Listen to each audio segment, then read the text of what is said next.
રાજુભાઈ રાજુભાઈ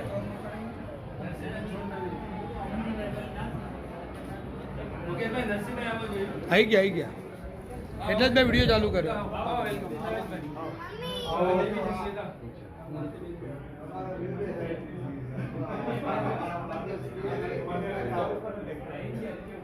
હા આ મશીન શું કામ કરે? મશીનમાં આપણે સીબીસી થાય, કમ્પ્લીટ બ્લડ કાઉન્ટ, એચબી કેટલું છે, ડબ્લ્યુબીસી, પ્લેટલેટ એ બધું જાણવા માટે. અને હા આ બાયોકેમિસ્ટ્રી માટે છે. એમાં કયા કયા રિપોર્ટ થાય?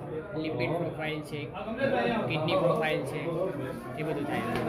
હા અને આ રાઉન્ડ આ સેન્ટ્રીફ્યુજ છે, આપણે સીરમ પ્લાઝમા છૂટું પાડવા. પ્લાઝમા છૂટા પાડ્યા પછી આમાં રિપોર્ટ કરતા છે ને? પ્લાઝમા સાથે રિપોર્ટ પ્રોપર ના આવે એવું થાય? ના, કોઈ પણ હોલ બ્લડમાંથી રિપોર્ટ ના થઈ શકે. હોલ બ્લડમાંથી ના થાય. એમાંથી હોલ બ્લડ લઈએ પછી સીરમ છૂટું પાડવું સીરમ પડે. છૂટું પાડવું. અમુક એવા સ્પેસિફિક 3-4 રિપોર્ટ જ છે કે જે હોલ બ્લડમાંથી થાય. Shantiniketan business centre Gangotri circle આવેલું વાઇટલ પેથોલોજી લેબોરેટરીનું આજે ઉદ્ઘાટન પ્રસંગે અમને ઉપસ્થિત રહેવાની તક મળી. Mukesh Padsala, volunteer, red cross society, Ahmedabad.